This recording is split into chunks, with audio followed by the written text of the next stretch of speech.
Was R. Kelly's near-fatal collapse in prison a sinister setup or a tragic medical error? That's the question at the heart of tonight's story.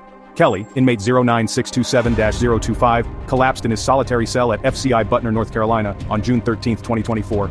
He was rushed to the hospital after what his attorney calls a near-fatal overdose. Kelly's legal team claims this was no accident.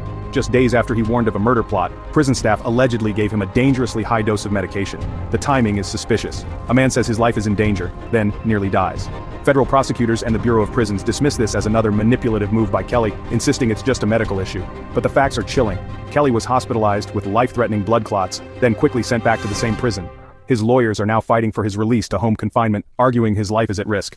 The clock is ticking, and a court hearing looms. Was this a botched hit, or gross negligence? Let's break it down.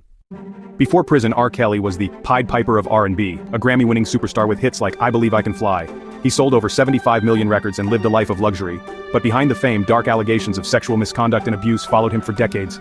Lawsuits, settlements, and a 2008 trial, where he was acquitted, didn't stop the rumors. The 2019 documentary, Surviving R. Kelly, gave voice to his accusers and sparked public outrage.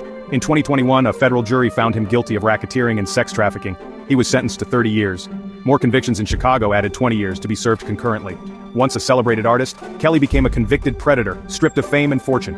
He landed at FCI Butner, a prison for high-profile inmates with medical needs. But instead of fading away, Kelly found himself at the center of a new life-or-death controversy. The drama was far from over. The crisis began when Kelly's legal team filed a motion on June 10, 2024, alleging a credible murder plot against him. The accused conspirator inmate Michael Glenn Stein, allegedly recruited by the Aryan Brotherhood to kill Kelly for favors. Instead of investigating, prison officials moved Kelly into solitary confinement, supposedly for his protection. His attorney saw it as punishment, isolating Kelly and putting him under total control of the staff he feared. Solitary means 23 hours a day alone, minimal contact, and for Kelly, already in poor health, it was a nightmare. 2 days later, the crisis escalated. Prison staff administered medication his attorney claims was a dangerous overdose. Was it a catastrophic error or the execution of the very plot Kelly had warned about? The answer would soon become a matter of life and death. Kelly's health deteriorated rapidly. He was left alone, his pleas for help allegedly ignored. The stage was set for a medical emergency that would shake the prison system. Was this protection or a setup? The truth was about to come out. After receiving the disputed medication on June 12, Kelly quickly fell ill, dizzy, seeing black spots alone in his cell. The next day he collapsed, unresponsive. Paramedics rushed him to Duke University Hospital, where doctors found multiple blood clots in his legs and lungs. A life-threatening emergency. His attorney says doctors recommended immediate surgery, but prison officials denied it. Just 2 days after his collapse, Kelly was removed from the hospital and sent back to FCI Butner, still at risk. Why deny life-saving surgery and return him to a dangerous environment? The decision is baffling and raises serious questions about inmate care. Was this medical neglect or something more sinister? Kelly's legal team says his life is still in danger. The public is left to wonder, was this a preventable tragedy or a calculated act? The timeline is damning. The stakes couldn't be higher. The world is watching. At the heart of this case is the alleged murder plot.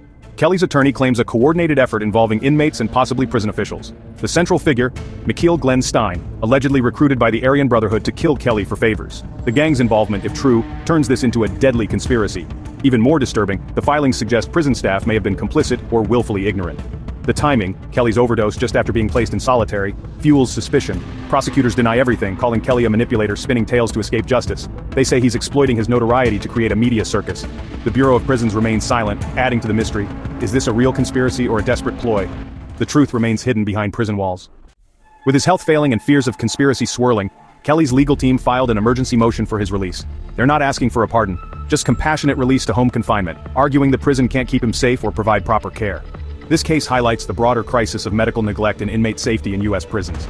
Kelly's high profile brings attention to a system where stories of abuse and neglect are all too common.